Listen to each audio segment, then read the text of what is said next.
Hey folks, I'm Mike. Do you hate ads? I hate ads. You know what I like? Patreon.com/Inkdependence. It keeps this blog ad-free. Hello folks and welcome to Inkdependence.com. Today we're taking a look at this pen and I'm going to tell you a little story about this company. That's Esterbrook Pen Company. They're a venerable American pen company that was founded, as it says here, in 1858, and they were in operation making dip nibs and fountain pens and all kinds of things until 1971, so quite a long run there, and then they went out of business for a while, and then they sort of came back in 2014, and that comeback was not a success. But that is not this stuff. That comeback, I think, was hampered because the pens that were made under the Esterbrook name around 2014 to 2017-ish, they don't have a good connection, I don't think, with the old pens. So Esterbrook is a pen company with, as I said before, some history to it. Like this script, man, this is instantly recognizable to pretty well any pen nerd, right?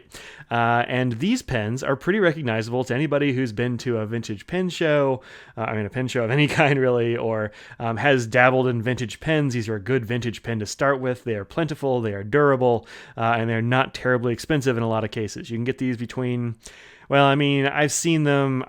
Honestly, I think I bought this pen for like $25, which is, I think, way underpriced. But the dude was, I don't know, very generous. And I've seen them go for hundreds and hundreds. Not these, because these are not particularly rare, but some of them are very expensive. So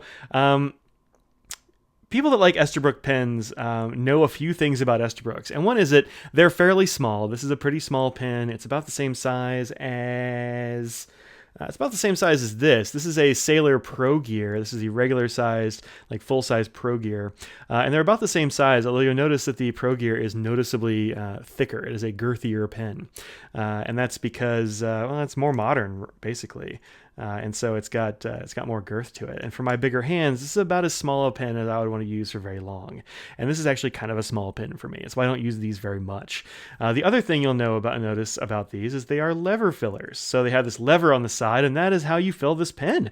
You pull up on this lever. Well, you stick the nib in some ink. You pull up on the lever. You see there, and that pushes down on the other side of this lever against a bar, a J bar, that's inside this pen. It's shaped like a J, and there's a rubber sack in there. So you can pull up on the lever, it compresses the sack, you let go of the lever, the sack expands, drawing ink into the sack. That's where the ink lives in this pen.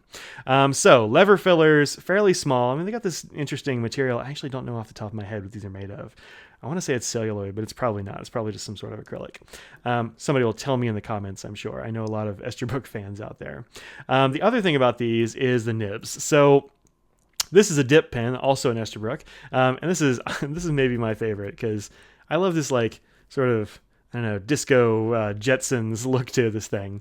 But they all have these nib units that are interchangeable, and there are a zillion different kinds. I don't even know how many. Lots of them. Not countless. You could count them, but a lot of them. And they're easy to switch. So you just unscrew them a little bit, and they come right out. There are not that many threads. They're very reliable nibs. And they come in a lot of different styles. So this nib will go in any of these pens and this one and most other Esterbrook fountain pens that there are.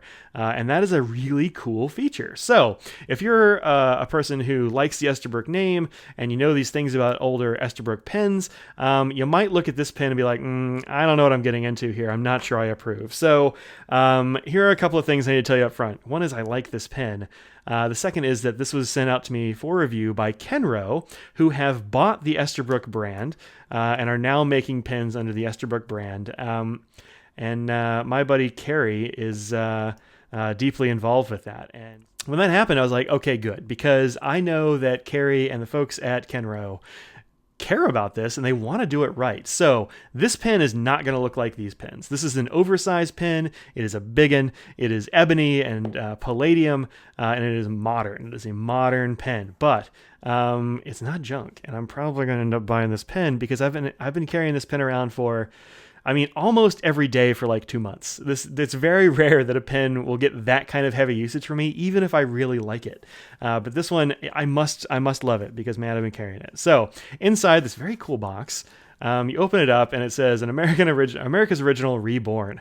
And it has some stuff about Kenro and the story of them getting Esterbrook and what they want to do with it. But the bottom line is that what they want to do is they want to imagine what Esterbrook would look like now. What kind of pen would they be making now? So we'll talk a little bit about this pen, and then we'll talk about what it has in common with the older Esterbrooks. So take this out of the box. It comes with a cartridge, of course.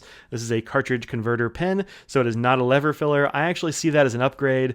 I am not among those people who are big lever filler fans. You can't see how much ink is in the thing. They're a little bit of a pain in the butt to clean out, etc. So this is the new Esterbrook Estie, an Oversize with Ebony and Palladium hardware. It is a nice torpedo-shaped pen. It goes from 10 millimeters at the ends up to about 17 in the middle, so a fairly good size increase as it goes, and then it comes back down the other side. It has the Esterbrook logo here at the bottom of the cap. There's no cap band on this. I'll talk about a little bit about that in just a sec. And then it has this fairly entirely unadorned clip, except for my fingerprints. One thing about this black pen is it is a shiny acrylic black pen, and it is a bit of a fingerprint and lint magnet. So you'll find yourself going like this if you're me. Try to get your greasy man prints all off of this thing. So this clip actually I think is very good. It's not an articulated clip, like it's not spring-loaded or anything up here. It's one piece. I think it has a very graceful curve to it. Yeah, look at that little ink splotch. I got ink splotches all over my hands. And it's got a good amount of spring to it. It's on the flexible side. You can actually use this clip. It's not super stiff, but it has this nice ramp. You can see there, the arrow-shaped ramp there. I have carried this on the placket of my shirt, which is that thing on the front with the buttons. I've carried it in shirt pockets. The pocket depth on this pen is right at 5.5 inches, so you're going to need a deep pocket. But this works well in a jeans pocket for a dude. Ladies, sorry, y'all have terrible pockets. You'll probably put it in a purse or, I don't know, some other thing. But dudes, maybe this is a jeans pocket carry. You might be like, jeans pocket? What are you doing, Mike? Well, what I'm doing is carrying this in my jeans pocket sometimes. Knife in the right hand pocket, pen in the left hand. It works out just fine. Nothing rubs together. It's all safe. So this is a good clip. It works on jeans just as well as it works on shirts. No damage at all after being carried in my pocket. Sometimes in a rickshaw sleeve, sometimes just clipped to my pocket, whatever. That's what this pen is meant for. It's a using pen. You open it up and immediately it pops. There's a little bit of a pop. This is a spring-loaded cap liner we have in here. You can take the cap liner out if you use the eraser end of a pencil. We'll let you pull that out if you're careful. And I gave it a shot and it worked. And there's a spring in there. And if that gets compressed for being like closed for a very long time or something like that, you could conceivably take that out and stretch the spring a little bit and put it back in. I put this back in there and it's not coming out. It's not like glued in, but it stays in. The inside of this cap is pretty nice. It's got big old block threads in there, same as you'll see here on the section. These do not get in the way of your fingers. If you happen to hold this very high, I don't. I hold it here. But if you happen to hold it high, these are comfortable. There's a bit of a step there, but it's a comfortable step. And these are very soft, not soft, but very flat threads. That's pretty good. There is a little bit of a lip down here at the end of the section, so your fingers don't slip off, but this is not a slippery section. The other thing you'll notice here is that this is using a Jowo number 6 nib with an Esterbrook engraving in it. So this is the thing that worried me a little bit when I first saw this pen in DC. Was I looked at this pen, I'm like, well, it doesn't look like an Esterbrook, but let's see what's going on inside, because I always take apart a pen. You hand me a pen, I'm going to take that sucker apart. So that's just a thing I'm going to do. Everybody knows it, I think, by now. And I open it up and I'm like, oh man, it's got a Jowo nib. Look, that's nothing against Jowo nibs. I love Jowo nibs. They're the ones that are used by like Franklin Christoph. They're used by Ryan Krusak, and they're used by Jonathan Brooks of Carolina Pen Company. They're used with Mike from Woodshed Pens. They are good nibs. My favorite of the modern steel nibs are always Jowos. I like them hands down over the rest of them that are available, like Bach and Schmidt and stuff. Jowo wins for me. But the reason I was disappointed is because the coolest thing about Esterbrooks is that you can change that nib from a zillion different options, right? So this one has, I think this is like a Greg shorthand nib or something. And then Audrey's has like a very fine nib. It's a glorious fine. I actually really am jealous of this fine nib. Let's see what number it is. You'll also see on these Esterbrook nibs that they're numbered. This is a 2668. That's a good nib. If you're looking for a nib that's fine but feels really nice, 2668. It's great. So I was a little disappointed that this had a Yovo, and Carrie said, well, wait until tomorrow, because they had just gotten these prototypes, and they're still waiting on a thing. So we'll get to that in just a sec. When you take this off, you just unscrew it. You see it does have metal threads down here. This is not going to be a pin that you eyedropper. It's fine with me. I don't like to eyedropper anyway. If you get the gold version of this pin with the gold hardware, this is gold, the nib is gold, and the clip is gold. Everything else will be the same as this pen. Standard cartridge converter configuration. You can unscrew this Yovo nib unit pretty simply, like this. And then you can put in whatever your favorite Yovo nib unit is. If it's not the one that came with this pen, then like throw in your Franklin Christoph nib or your Krisak nib or whatever random number 6 Yovo nib you've acquired. All right, so that's the pen. This pen, as configured here, is $200 street price.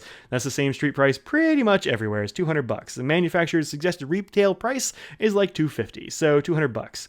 And for a pen this big with this kind of gorgeous fit and finish, a good feel in the hand, and a nice Yovo nib, I think that's fine. That's not outrageous. So here's the thing that really makes this pen pop to me. And that is, you can buy this. I mean, you get this bag, but also inside this bag is some stuff. So what stuff is in that bag? Well, that depends on where you get the converter. This is for the modern to vintage, the MV Adapter, which looks like this. So this has, let me get this out of the way so you can see what's going on, a converter, the modern to vintage adapter section, Scraggles, shush, and an Esterbrook nib. So a lot of them will come with an Esterbrook nib like this. Kind of a random Esterbrook nib is totally fine. And some of them won't. This one is a 1461. It's a rigid fine and probably a perfectly fine nib. I haven't used it because I have my favorite Esterbrook nib, which is, what is the number on this thing? This is a 2314M, which is an oblique medium stub-ish nib. If you look very closely, as if it'll focus, you can probably see just at the very tip of that nib that it's not flat across there. It's slightly angled. It's a left foot oblique, which is one of my favorite styles of nib. I really like that. And this nib is great. So I was like, good, I'm going to get one of these adapters. I'm going to put that nib in there. And I haven't even tried any of the other ones in there because this is great. So when you get this section, it does have a noticeable pinch. You can see there. Much different look than the standard Esterbrook Estie section, which is pretty straight across when you compare them. It comes with a different converter sometimes. This actually says, what does it say? Recommended converter for MV Adapter. This is, I don't think I have any converters that are just like this. This has a clear piston knob thing here. It's the reason they do this is because they say this one fits this optimally. There's, I don't know, it's got a smaller opening down here at the bottom, or I don't know, some such thing. But this is officially an international cartridge converter compatible section. And apparently this section had a lot of engineering go into it and a lot of failures before they found a way to feed ink from a modern converter or cartridge to this vintage nib, which looks markedly different. Remember, it doesn't have a nipple on the end or any of that stuff. It's a very different configuration. And so they had to figure out a section that would work. So let's put this in there because that is how I've used this pen for the last 2 months. Like I said, I haven't even inked this standard section because, like, I know what that's about. This is why I wanted this pen. And that's because I want to have a big, oversized, modern pen that'll take any of those vintage Esterbrook nibs. So uncapped, this pen is about the same size, a little bit bigger actually, than the vintage J capped. So a much bigger pen. I mean, look at that. That is much larger. So I really like the feel of this pen. I think that the weight is just right. It's not particularly heavy, but it's not like one of those super light pens or anything. There's a lot of weight right here where this the metal threads and everything are attached. I think that the pinch in this section is very comfortable. I think the length is perfect. The diameter of this section is really, really good. That is from the pinch, like the smallest area is 10.2 millimeters and the largest is 11.6. So this is a very nice size. The other one, the regular section, is 11 millimeters, and that is just right in my perfect zone for section diameter, between 10 and 12. I like them kind of thick. What else do I need to mention about this thing? Capped, this pen is 6.1 inches, which is coincidentally, exactly as big as my caliper can measure. It can't go any bigger. That is maxed out, but it fits in there perfectly. So it's 6.1 inches. Uncapped, it goes down to 5.3 inches. Posted, you can post this pen. I don't particularly recommend it. It doesn't post, I mean, like it goes on there just fine. It's not going to fall off, but this thing becomes like a conductor's baton or something when you do that. It's just, I think it's too long. There's no need for that. So I just usually don't. I mean, you can. It's not terrible, but it does put the balance a little bit forward. It's not great. It's not super awesome, but it can be done. The posted length is 7.3 inches. That's too long. And the pocket depth, which is a standard measurement here at Ink Dependence, is 5.5 inches, pretty well exactly. And that's from the bottom here to the inside top of this clip if you were to insert it all the way into a pocket. So you'll need a deep, deep pocket for that. What else here? Oh, let's put it next to a bunch of other pens. I'm actually not going to give you a writing sample on this one. Well, except for, let me just write on here, this piece of scrap paper. Keep in mind that this nib has just been sitting out for like the last 45 minutes while I've been messing around with this video and making different versions. There we go. Started right up. I had like a little bit of hesitation there for about half of a squiggle. And now it's perfectly fine. The ink delivery on this nib from the modern to vintage adapter section and stuff, great. No problems at all. That cap seal with the spring loaded keeps this from drying out. It's working just as it should. So if you get this pen, I'd say get the modern to vintage adapter. I said earlier this pen was $200 on the street price. The modern to vintage adapter, people are selling it different ways, and so the price tends to vary from like $25 up to like $40. So for $40 or $36, I saw it someplace. I think maybe Gold Spot or Pen Chalet, one of the two, was selling it as the adapter section, a random Esterbrook nib, and the converter for like $36 or $40. So, check that out. I think that's good. I mean, that's the price of another pen, but also that gives you a huge amount of flexibility when you use this pen. There's also, I should mention, a smaller version of this pen, the standard size for the Esterbrook Estie. This is, again, the oversized. The standard one is $156 street price, and you can use the same modern vintage adapter in there. It takes the same section. So that one, I think, is even, that's another $50 cheaper. So go for it. For that, for a modern vintage adapter and the standard Estie, that's under $200 for a pen that will use every Esterbrook nib out there. Well, almost ever. I've heard there are some that don't really fit in there very well because that section is pretty closely machined, as I showed in another video I did recently. And so there are some Esterbrook nibs I've heard that don't fit in there. All of mine do, but there are zillions of them out there, and they're not all going to fit. So be careful about that, but they should be fine. Worst case scenario, you get yourself a desk pen or a J or something and have a good time. So here are a whole bunch of other black pens. Please forgive the glare. It is very difficult to light these correctly. You have here let's see, here's the J, the smallest of these. So Esterbrook J, this is the Sailor Pro Gear regular size. This is the custom 90, which one is this? The 91, this is the Lamy 2000, the custom 912, the Pilot Vanishing Point, this is the Guilloche from a few years ago. This is a Sailor 1911 large, the Biggin. This is a Franklin Christoph 02 because that's a very modern pen that's should be in this list. You've got the Pelican M1000, which is the big boy of the Pelican line. You've got the 823 from Pilot, which is a lovely pen. And then towering over them all, you have the Esterbrook Estie. So just for further comparison, here's the Estie on the other side. So capped, it is much larger than a J. It's a whole different size class. So there you go. All right, so this has been the Esterbrook Estie. This is the oversized in ebony and palladium with the modern to vintage adapter. You should definitely get that modern to vintage adapter. You should definitely try out an Estie. The smaller version comes in a variety of colors. There's black ones like this. There's like a blue swirly and there's a brown swirly, and I'm sure there will be other color combinations as the years and months go by. So check yourself out the Esterbrook Estie, and I think this is a valid successor to the old Esterbrook pens of old. The old Esterbrook pens of old? Whatever, I'm going to own that. Look, long story short, I like this pen, and I think you'll like it too. So let me know what you think about this in the comments below, and I'll see y'all later.